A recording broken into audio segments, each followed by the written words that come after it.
Karena ketika anak menikah pasti situasinya tidak mudah. Sekali lagi usianya anak, dia masih punya hak untuk bermain, masih belajar, masih menikmati masa remajanya. Kemudian dia harus masuk ke jenjang perkawinan yang sangat berbeda dengan jenjang kehidupan anak-anak. Bincang-bincang Sobat KPAI. Welcome back to podcast KPAI. Sobat KPAI, bertemu lagi dengan saya Akang Ilham, menemani Sobat KPAI dalam bincang-bincang perlindungan anak. Baik Sobat KPAI, di Jumat semangat ini kita sudah menghadirkan salah seorang narasumber yang luar biasa. Kalau kemarin-kemarin kita menghadirkan komisioner KPAI, namun di Jumat kali ini kita menghadirkan salah seorang pemimpin dari KPAI-nya, yaitu Wakil Ketua Komisi Perlindungan Anak Indonesia, yaitu Ibu Rita Pranawati MA. Semangat pagi, Bu. Semangat pagi, Mas Ilham. Semangat pagi, harus semangat. Apa kabar, Bu Rita? Baik, alhamdulillah. Baik ya, harus tetap baik, harus tetap semangat, dan tentunya jaga protokol kesehatan yang ketat ya, Bu ya. Betul. Baik.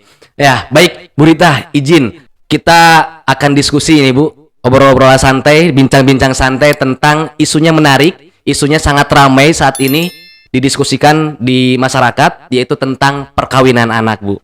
Ya, perkawinan anak. Tapi memang sebelum kita ngobrol-ngobrol santai, Bu Rita, kita akan melihat dulu pendapat anak tentang apa sih perkawinan anak ataupun pendapat anak tentang itu. Baik, izin Bu Rita, kita lihat dulu ya. Silakan. Halo teman-teman, pendapat aku tentang pernikahan di usia dini itu aku sedih banget sih. Karena sebagai remaja, sudah saatnya kita dibantu, dibimbing, dan didampingi oleh keluarga dan orang dewasa untuk mendapatkan hak tumbuh dan berkembang sesuai usia kita. Seperti mendapatkan pendidikan yang layak, bermain bersama teman, bebas mengikuti organisasi, dan bersosialisasi bersama orang banyak. Dan yang terpenting, kita harus berusaha untuk mencapai cita-cita atau impian kita dan menjadi orang yang sukses agar bisa membanggakan keluarga dan bangsa kita. Untuk para anak Indonesia, mari kita menjaga diri kita sendiri dan mulai membatasi pergaulan bebas dan stop pernikahan usia dini karena belum saatnya kita merasakan hal itu. Semangat semua! Hai temanku semuanya. Tanggapan aku ketika ada yang menikah di usia muda atau perkawinan anak, pastinya aku sedih banget sih. Karena kita sebagai remaja, sebagai penerus bangsa, harusnya kita belajar dengan baik, berkreativitas, dan menyalurkan hobi kita. Kita juga bisa bermain dengan teman-teman, dengan keluarga, serta menggapai cita-cita kita. Pesan untuk semuanya, untuk semua anak di Indonesia, mari kita menjaga pergaulan dan stop perkawinan anak. Iya, itu tadi Bu video menurut anak tentang perkawinan anak. Nah, kalau kita ini langsung aja ya Bu ya, kalau pendapat Ibu nih, apa sih perkawinan anak itu Bu? Ya, kalau usia anak itu kan di bawah 18 tahun ya. Oke. Dan sebenarnya Indonesia sudah sangat maju dengan lahirnya perubahan undang-undang perkawinan. Kalau dulu usia perkawinan anak itu dimintakan dispensasi itu sebelum 16 tahun. Tetapi hari ini anak laki-laki dan anak perempuan di bawah 19 tahun itu harus dimohonkan dispensasi.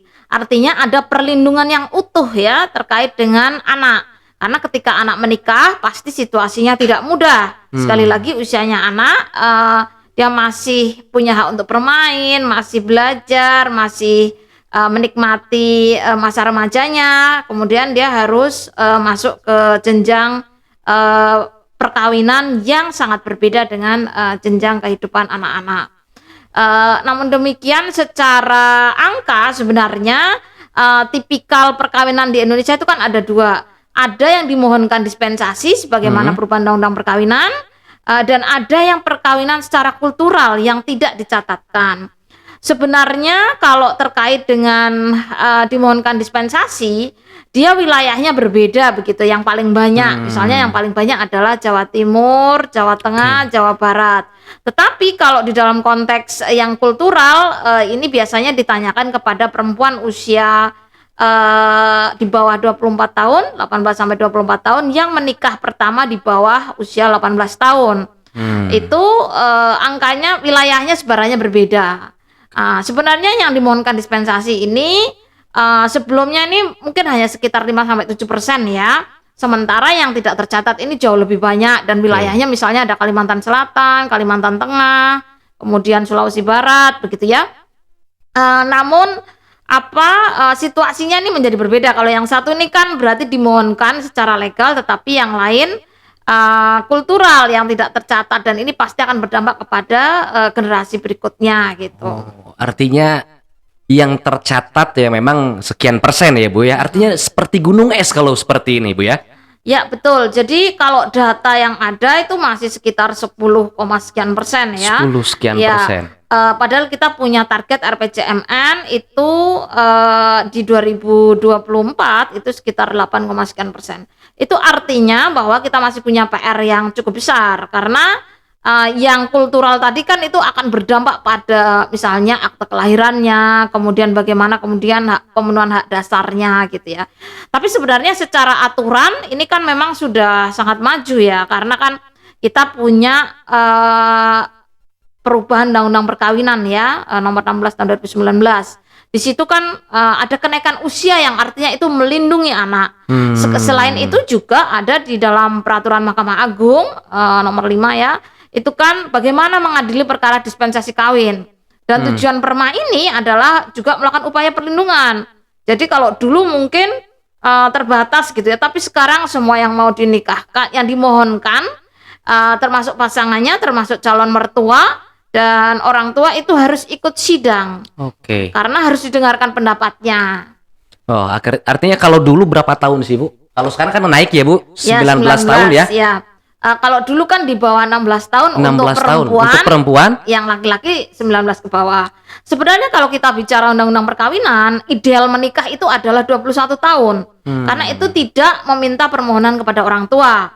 Kalau 19 sampai 21 tahun itu tetap dengan izin orang tua. harus izin orang tua ya. Nah, di bawah 19 tahun, itu kemudian dimohonkan dispensasi. Itu tahun 74 loh ya Mas, yang 21 tahun itu. Artinya kan memang usia ideal menikah sebenarnya di usia 21 tahun pada tahun 74. 74 gitu ya. Beberapa kementerian BKKBN, Kemenkes itu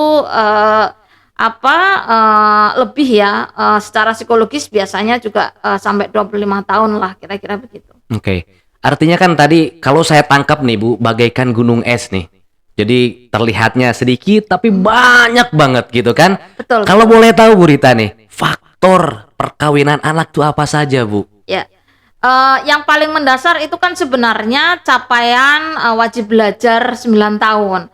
Kalau pendidikannya terputus, seringkali kemudian anak bekerja kemudian dianggap sudahlah dikawinkan saja daripada tidak produktif ya. Ini artinya orang tua kadang-kadang juga berpikiran udah saya melepas tanggung jawab saya. Gitu. Jadi ada faktor tadi putus pendidikan maka kemudian bekerja begitu ya. Kemudian yang kedua, orang tua ini merasa bahwa anak itu beban begitu yang bisa dilepas gitu, sehingga ketika sudah menikah dia tidak punya beban. Bahkan ada beberapa orang tua yang menganggap misalnya kalau saya menikahkan anak, maka anak ini aset ekonomi. Saya dapat mahar, kemudian juga kadang-kadang ada di beberapa daerah misalnya begini, saya sudah nyumbang berkali-kali ke keluarga yang lain, saatnya saya mendapatkan sumbangan gitu, maka saya mengawinkan anak saya karena saya sedang butuh uang nih. Sampai ada faktor ekonomi seperti itu. Ngeri juga ya Bu ya. Ngeri itu sampai seperti itu. Bahkan ada juga ya faktor misalnya secara kultur atau budaya atau pandangan agama yang kurang tepat. Misalnya ya udah daripada zina dinikahkan saja. Padahal kan sebenarnya kalau takut mendekati zina kan ada usaha yang lain. Bagaimana agar diedukasi agar tidak mendekati zina. Kalau di dalam agama Islam misalnya adalah ya berpuasalah kalau belum mampu gitu kira-kira. Tapi seperti itu juga termasuk misalnya ya beberapa kasus selama pandemi itu ini pulang malam berdua terus nih gitu, daripada terjadi hal yang tidak diinginkan dikawinkan. Iya. Kenapa tidak diedukasi gitu? Itu PR sebenarnya yang terjadi begitu. Oh, artinya banyak faktor Ya. pendidikan, faktor apa menjadi beban orang tua, Iya. orang tua ingin lepas Ya. terbebani oleh anak sehingga dinikahkan. Tapi yang paling saya tertarik tuh itu Bu, kultur apa agama ya. Ya. Jadi daripada melakukan zina, udahlah nikahkan gitu ya. Oke. Ada juga kadang gini, udah ada yang lamar kok nggak dilepas, nanti takut, mohon maaf ya, sering dianggap sebagai orang yang nggak laku lah gitu. Jadi harus diterima, padahal kan usianya masih anak, tanpa mempertimbangkan bahwa anak juga punya hak-hak yang harus dilindungi gitu. Oke. Sebetulnya memang berarti ketika anak itu nikah atau kawin, berarti hak-hak anak ataupun hak sebagai anak juga terbengkalai dong Bu, ataupun tidak terpenuhi ya? Banyak Mas, banyak ya yang akhirnya hak-hak anak terlanggar. Yang pertama misalnya hak pendidikan. Sebagian besar anak yang menikah itu tidak melanjutkan pendidikannya. Itu artinya kita mengulang kemiskinan. Karena begitu dia putus sekolah, dia tidak akan mendapatkan pekerjaan yang layak. Sulit mendapatkan pekerjaan yang sesuai lah ya dengan gaji yang maksimal. Itu kan artinya perkawinan anak itu berarti mata rantai kemiskinan yang berkelanjutan. Kan harusnya kita memotong nih ya. Itu satu, pendidikannya terbengkalai, kemudian hadirnya kemiskinan. Kemudian juga sebenarnya kan secara organ reproduksi jelas anak itu belum siap. Indonesia ini nggak kelar-kelar dengan kematian ibu dan bayi. MDGs tidak tercapai, SDGs juga on progress. Karena diantaranya juga sumbangan dari perkawinan usia anak. Belum lagi secara psikologis, misalnya dia kan masih usianya bermain nih ya. Usianya bermain, kemudian dia harus hamil, kemudian Mengurus suami. Dalam kultur patriarki kan harus meladeni suami begitu ya. Ngurus anak ya, ngurus Bu. anak kan temannya main, dia ngurusin anak, berarti ini anak mengasuh anak. Berarti gitu. hak bermainnya juga terbengkalai ya? Terbengkalai. Ketika anak mengasuh anak kan berarti dia secara psikologis terganggu lah ya. Belum lagi bahwa secara psikis dia juga tidak siap, jadi ada potensi KDRT, ada potensi perceraian, kemudian juga ketidakmatangan anak yang menikah, ini bisa perempuan bisa laki-laki ya, itu juga akan berdampak kepada anak keturunannya kan. Ketika orang tua tidak siap mengasuh anak, maka kemudian dampaknya ada di anak. Wah, artinya kalau saya melihat dari yang Ibu sampaikan, anak-anak juga memang tidak siap secara psikologis dan kesehatan ya Bu ya? Ya, kita bayangkan ya yang temennya masih sekolah, kumpul-kumpul gitu ya, ketemu temannya, ini udah mengasuh gitu. Dia harus ngurusin orang lain yang sebenarnya dia sendiri secara fisik dan psikologis tidak cukup siap. Makanya kan kerentanan itu sangat berdampak kepada misalnya potensi KDRT, kemudian situasi kesehatan mental ya, belum lagi secara fisik kan kematian ibu dan bayi akibat sangat muda, itu juga artinya tinggi. bahaya juga ya Bu untuk bahaya kesehatan, untuk kesehatan si ibu ya. anak ini gitu kan. Ini kan hak hidup ya. Betul. Hak hidup yang harus dijaga begitu, bahwa dia harus punya derajat kesehatan yang optimal. Nah, ini kan nggak tercapai kalau kemudian dia menikah di usia anak. Organ reproduksinya tidak siap loh ketika dia harus menjalani kehidupan berkeluarga. Iya, artinya ini juga menjadi kekhawatiran bersama ya Bu ya. Jangan sampai terus terulang kembali dengan berbagai alasan tentunya ya, yang tadi Ibu sampaikan juga. Kadang-kadang ada situasi juga ya, karena kehamilan tidak diinginkan gitu ya. Orang menganggap bahwa sebagian besar perkawinan anak itu karena kehamilan tidak diinginkan. Tapi sebenarnya dari survei analisis putusan hakim terkait dispensasi kawin, yang hamil itu 25%-an saja. Jadi tidak sepenuhnya itu adalah, kan orang beranggapan ya ini pasti karena hamil duluan. Tidak seperti itu cerita dispensasi kawin dan perkawinan anak gitu ya, ada, tetapi itu bukan keseluruhan atau faktor yang dominan. Artinya dampaknya ngeri, dampaknya luar biasa kalau emang terjadi pernikahan anak ataupun perkawinan anak kepada anak-anak Indonesia ya Bu ya. Nah, Kalau untuk mencegah, artinya kan harus ada pencegahan secara masif gitu kan Bu oleh seluruh stakeholder tentunya ya Bu. Nah itu seperti apa Bu biasanya kalau untuk pencegahan sendiri ya? Ya, kalau terkait dengan pencegahan sendiri memang ini harus ada edukasi. Kalau di Undang-Undang Perlindungan Anak itu kan yang paling penting orang tua punya tanggung jawab loh mencegah terjadinya perkawinan usia anak. Itu kan ada ya tanggung jawab orang tua. Orang tua harus melakukan upaya tentu dengan pengasuhan yang terbaik. Kalau orang tua merasa bahwa ada problem dengan anaknya, berkunjunglah ke Puspaga, Pusat Pembelajaran Keluarga. Konseling lah anak saya kok begini begitu ya, itu biar konseling pengasuhannya ada gitu ya, dan orang tua juga belajar bagaimana sih punya anak remaja yang nggak bisa dikekang-kekang gitu ya, tapi bisa diajak ngobrol. Kemudian juga usaha yang kedua menurut saya edukasi melalui sekolah dan melalui teman sebaya. Penting untuk dijelaskan bahwa usia mereka adalah usia belajar, mereka harus punya modal yang baik di dalam pendidikan sehingga masa depan mereka juga jauh lebih baik ya, sehingga kemudian secara ekonomi mereka siap. Kalau mereka menikah di usia anak secara ekonomi masih tergantung, ribet lah ya, ribet belibet gitu ya banyak banget gitu. Dan tadi edukasi itu juga terkait kesehatan reproduksi. Ketika anak sudah masuk remaja, akil balik begitu ya, maka dia harus dipahamkan bahwa organ reproduksinya berfungsi. Tapi ini masih sering dianggap tabu begitu ya. Saya kira orang tua, kalau untuk anak laki-laki juga ayah gitu ya, itu punya peran yang penting untuk mengajarkan terkait kesehatan reproduksi sehingga anak-anak bisa menjaga diri, mengerti dia sedang mengalami fase perubahan, bahwa ada ketertarikan dengan lawan jenis itu adalah hal yang wajar, tetapi bisa beraktivitas di acara-acara yang produktif gitu ya buat anak. Tadi kan sudah di apa Mas, orang tua, kemudian sekolah, kemudian tenaga kesehatan ya. Ini PR pemerintah daerah menurut saya. Pemerintah daerah harus punya upaya yang serius. Jadi untuk mencegah perkawinan anak itu kan memang tidak hanya klasikal gitu ya ke ibu-ibu PKK gitu ya. Tapi semua stakeholder itu harus mendapatkan informasi. Tadi ada orang tua, ada anak, guru, tenaga kesehatan ya. Itu penting sekali mereka juga mendapatkan informasi itu dan harus sampai benar-benar ke masyarakat real. Termasuk sebenarnya membangun mekanisme kalau misalnya ada anak yang ini mau dikawinkan. Kalau mau dikawinkan itu kan sebenarnya misalnya biasanya Pak Lurah pasti tahu. Tokoh agama, tokoh masyarakat pasti tahu kan Mas ya.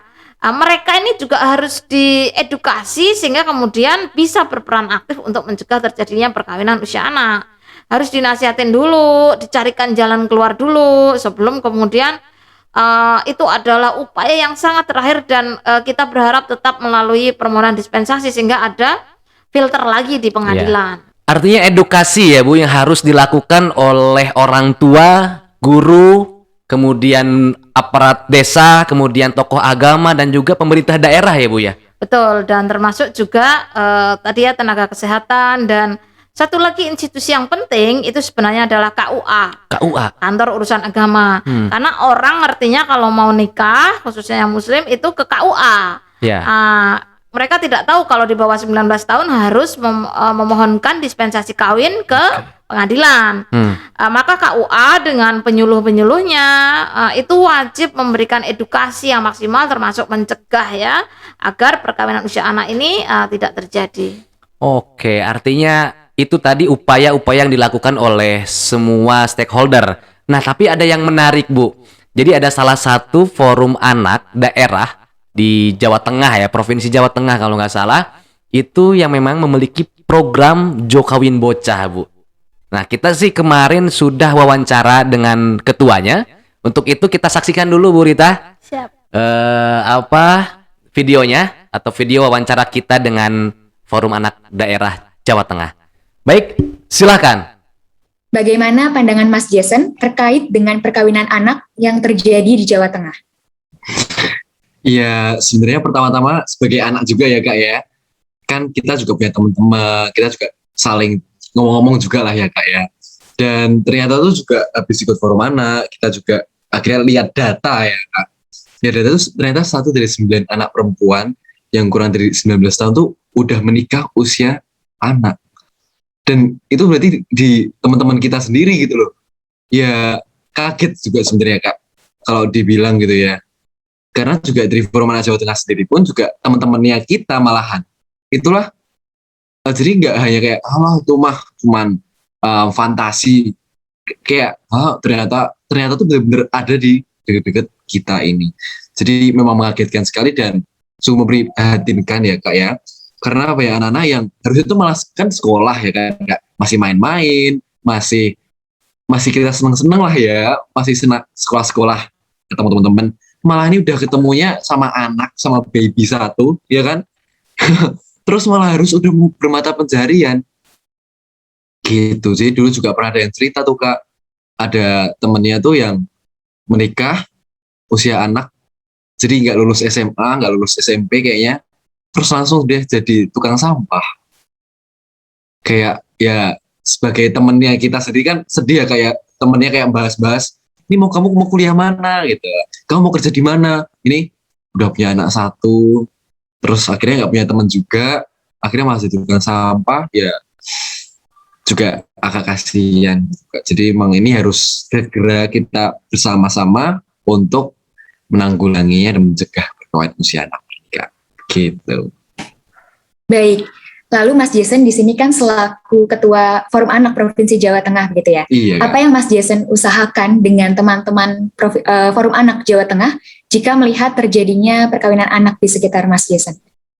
Iya, nah, jadi sebenarnya kan pertama-tama itu Kak, kami sebagai anak-anak kan punya teman-teman banyak ya Kak ya.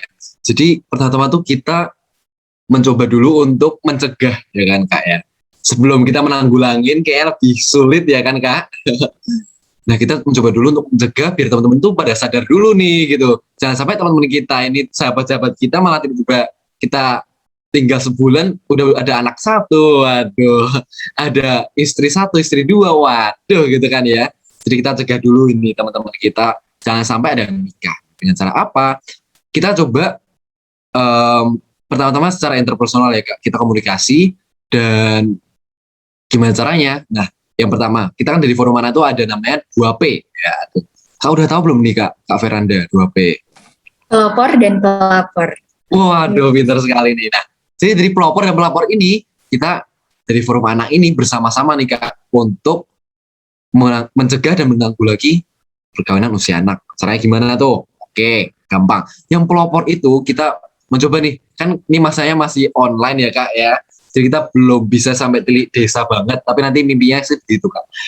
Jadi yang kalau online ini kami mencoba untuk live Instagram, dan live Instagramnya bukan sama orang-orang yang ecek-ecek ya Kak. Kita mau coba dari psikologis juga ada, dari unsur anak-anak juga ada, dari fasilitatornya juga ada, dari dinas juga ada. Jadi kita mencoba memasukkan informasi sebanyak-banyaknya untuk anak-anak gitu Kak, untuk dibina gitu loh, bersama-sama dari Forum Anak Jawa.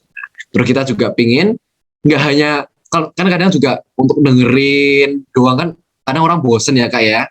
Nah jadi kita pingin juga dibikin yang agak versi anak gitu. Gimana caranya? Kita bikin TikTok challenge. Nah jadi itu ada lagu yang itu Kak, ojo kawin bocah gitu. Udah pernah denger belum Kak? Nanti teman-teman yang lain juga bisa tuh cek di Instagram Music, bisa tuh Kak. Instagram Music bisa tuh, ada cari Jokowi bocah temu. Iya Kak. Terus kita juga ada jinglenya Kak. Udah pernah denger belum jinglenya? Belum. Wah, harus nanti coba dicek jingle Jokowi bocah di Instagramnya. Instagram ada, di YouTube juga ada. Forum Anak Jawa Tengah. Terus yang terakhir, tapi nggak terakhir sih sebenarnya. Ada banyak juga yang kita lakukan. Yang paling gede ini adalah talk show-nya Kak. Talk show dan webinar-webinar gitu. Kita ngundang dari banyak perwakilan sekolah, dari perwakilan Forum Anak se-Jawa Tengah, untuk dikasih tahu nih, kira-kira kenapa sih kita nggak boleh menikah, ya kan Kak? Dan kalau kita nggak menikah, terus ngapain dong, ya kan? Jangan sampai nih orang-orang udah nggak boleh menikah, terus kalau nggak nikah ngapain? Ya udah nikah aja, ya udah malah kayak gitu. Waduh, gitu kan ya. Nah kita talk show ini ngundangnya juga orang-orang keren juga nih Kak. Jadi kita ngundang dari, ada Mentari Novel saat itu ya sebagai influencer. Nah, biar teman-teman tuh kan pada tertarik ya kan Kak. Nah, ada Pak Gup juga pas itu, Pak Ganjar, Ayah Ganjar, yang setia bersama kami untuk ya cerita-cerita bersama-sama. Begitu Kak. Jadi biar komunikasi ini, ruang komunikasi juga terbuka ya buat anak-anak. Untuk sharing juga, mungkin ada keluarganya, wah temannya sendiri. Nah kita tuh cuma pingin teman-teman mendengarkan dulu ya kayak sebelum kita ngomong terus, kita juga pingin nih dari talk show ini biar orang-orang tuh kita dengarkan dulu gitu ceritanya. Terus baru kita juga kasih tahu berapa informasi. Oke, ternyata sudah banyak sekali ya peran Mas Jason dan teman-teman Forum Anak Jateng ini terkait dengan bagaimana pencegahan perkawinan anak, apalagi di masa pandemi ini. Benar sekali. Oke, untuk pertanyaan terakhir, apa saran dan harapan Mas Jason dan Forum Anak Jawa Tengah untuk anak Indonesia nih, agar anak-anak tidak melaksanakan pernikahan usia anak? Oke, buat Indonesia ya Kak ya, khususnya ya. Yang pertama Kak, yang pasti itu pendidikan, itu paling penting Kak. Aku lihat ya Kak ya, teman-teman yang kalau udah SD terus langsung putus sekolah, jadi nggak lanjut SMP, nggak lanjut SMA, itu kemungkinan untuk menikah usia anaknya lebih besar. Ya gimana enggak, lo gabut di rumah mau ngapain ya kan? Nah, yang lain mikir, ya ampun, nih tugas sekolah gimana gitu. Atau, aduh seru ya ke sekolah, teman-teman banyak ya kan, bisa kerjain tugas, bisa dapat informasi banyak. Yang ini, aduh ini udah nggak ikut SMP, nggak ikut SMA, mau ngapain ya? Ya paling ya udah ngudut-ngudut bareng teman-temannya, waduh, narkoba, akhirnya juga nikah usia anak, itu juga Kak. Jadi pertama-tama tuh yang penting itu juga pendidikannya Kak. Jadi dari pendidikan itu pun juga selain dari memperpanjang lama sekolah, maksudnya sampai 12 tahun tuh jangan sampai tidak terpenuhi, itu dulu. Kalau udah terpenuhi itu juga, kasih tahu juga nih, jangan menikah usia anak, dan kamu dikasih tahu kalau menunda, kamu tuh malah dapat manfaat tuh teman-teman. Nah, kok kalian kuliah dulu, kalian juga dapat manfaat yang lebih banyak loh. Kalian dapat jodoh lebih cantik-cantik, lebih ganteng-ganteng, lebih kaya-kaya kalau misalnya gitu. Atau pekerjaannya lebih, prospeknya lebih bagus ke depan. Atau misalnya nggak usah mikirin bayi dulu, masih bisa dolan-dolan, ya kan? Ya masa dolan bawa bayi udah menyusui, yang lain masih jalan-jalan ke mall ya kan? Masih umur 15, umur 17 ya kan Kak? Gimana itu? Satu, pendidikan. Lalu yang kedua Kak, jadi ternyata tuh kami lihat juga masih banyak banget yang faktor budaya. Itu orang-orang tua, lebih orang-orang tua ya, itu memiliki ngegemi budaya banget gitu loh.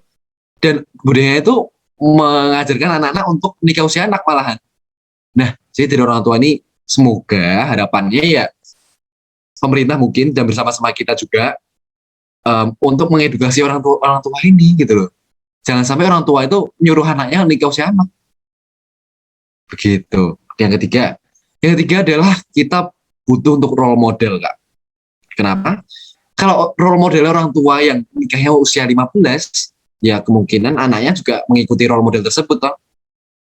Ya kan Kak? Jadi misalnya anak-anak yang suka BTS tuh kan Kak. Nah, kan sukanya orang-orang cowok-cowok ganteng gitu kan Kak. Mereka kan mengidolakan itu. Jadi seakan-akan mereka pengen seperti mereka, sampai PP-nya diganti role picture-nya. Ya. Dan ini juga sama aja. Kok role modelnya orang-orang yang 17 tahun menikah seneng loh. Waduh, ya udah kemungkinan besar mereka juga menikah usia anak. Jadi ini kita harus cari role modelmu yang sesuai dengan cita-citamu dan yang punya visi lebih besar dari menikah usia anak. Begitu. Nah, jadi visi itu tadi itu juga perlu. Ini yang keempat, yaitu visi atau cita-cita atau harapan. Dan buat terakhir ya kan Kak, aku ada quotes nih untuk pernikahan usia anak. Kakak mau dengar? Boleh. Mau banget. Apa tuh? Oke. Nggak ada satupun alasan untuk menikah usia anak. Namun, ada beribu alasan untuk sukses di usia anak. Begitu, Kak. Waduh, quotes-nya sangat bermanfaat banget ya untuk anak-anak Indonesia pastinya. Ternyata memang banyak loh aktivitas yang bisa kita lakukan daripada melakukan pernikahan usia anak, itu bermain. Benar, nanti kuliah kita ketemu dengan teman-teman baru lagi kan gitu. Jadi iya. Ya sebisa mungkin jalankan dulu aja pendidikan daripada melakukan pernikahan usia anak. Benar sekali, Kak. Nah, itu tadi Bu wawancara kita dengan Ketua Forum Anak Daerah Jawa Tengah. Menurut Ibu nih Bu, program Jo Kawin Bocah, gimana menurut Ibu? Ya, Jo kawin bocah itu kan artinya Apa jangan tuh, Bu? kawin di usia anak ya, Jo, ojo. Ojo tuh, Jo ya? Ojo, cuman oke. disingkat gitu ya.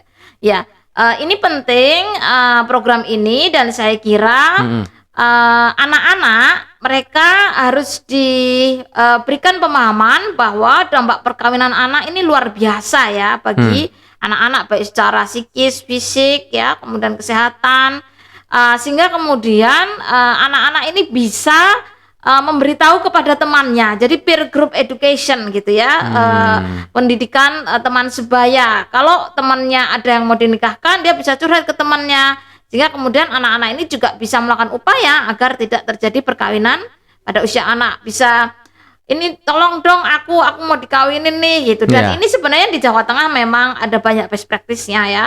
Jadi karena anak-anak ini mengetahui hak-haknya, mereka bisa mengadvokasikan kepada orang tua, sehingga kemudian tidak terjadi perkawinan usia anak. Artinya program ini oke banget ya Bu ya? Oke banget. Oke banget, ya. bisa dicontoh oleh Forum Anak Daerah di seluruh Indonesia tentunya ya? Betul, karena kan anak ini adalah subjek ya. Ya. Dia tidak hanya objek yang mendapatkan informasi, tapi dia juga bisa bergerak menjadi pelopor dan pelapor gitu. Yes, iya. Programnya 2P. 2P ya Bu ya? Ya. Pelopor dan pelapor. Oke.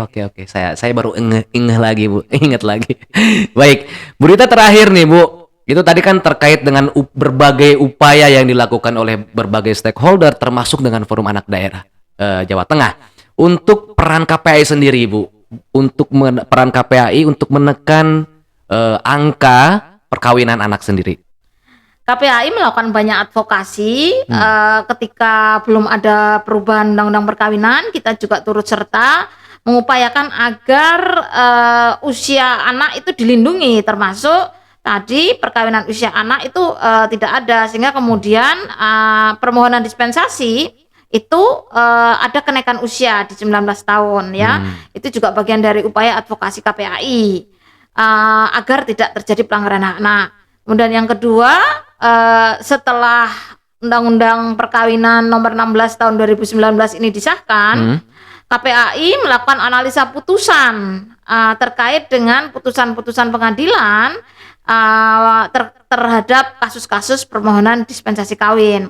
Di dalamnya kita masih menemukan misalnya anak yang bisa mengurus urusan rumah tangga itu menjadi salah satu alasan begitu ya dari hakim untuk disahkan permohonannya, dikabulkan permohonannya. Dispensasi kawinnya Kan harusnya nggak seperti itu, karena untuk menikah dia kan harus siap lahir batin, kemudian memang secara fisik psikologis siap, dan tujuan perkawinan itu kan mulia untuk kebahagiaan dunia dan akhirat, kira-kira begitu. Nah, apapun caranya harus dipastikan bahwa tujuan perkawinan kan tercapai. Termasuk dengan dispensasi kawin kan nggak boleh keluar dari tujuan itu. Itu advokasi kita. Sehingga kemudian dengan situasi hakim yang beragam ini, KPAI mendorong adanya sertifikasi hakim. Kalau di pidana itu kan ada hakim bersertifikat anak. Di dalam konteks dispensasi kawin itu juga harus ada hakim bersertifikat anak, karena kan mereka mengadili anak, jangan sampai nggak ganti baju toganya. Kemudian juga mengadili anak kan itu berbeda ya, itu sangat spesifik. Kemudian advokasi yang lain, kita juga terlibat aktif untuk rancangan peraturan pemerintah terkait dispensasi kawin. Kalau selama ini sudah ada di Perma misalnya asesmen psikologis bagi anak yang dimohonkan dispensasi. Tapi ini masih bersifat opsional, maka kita berharap ada pertimbangan-pertimbangan itu yang dimanfaatkan hakim sebagai bahan untuk apakah akan mengabulkan apa tidak begitu ya. Beberapa pusat pembelajaran keluarga atau puspaga itu sudah melakukan asesmen ini, tapi secara nasional kan kita belum memberikan ruang meskipun di perma itu ada, cuman sifatnya opsional. Kemudian di RPP dispensasi kawin ini kita juga berharap ada mitigasi. Seandainya permohonan dispensasi kawin itu dikabulkan. Ya. Karena mungkin hampir 95% lebih itu mungkin dikabulkan ya. Tapi kan kita harus tadi tujuan perkawinannya harus jelas, kemudian dampak dari kalau dispensasi kawin dikabulkan kan harus benar-benar dicegah dampak buruknya.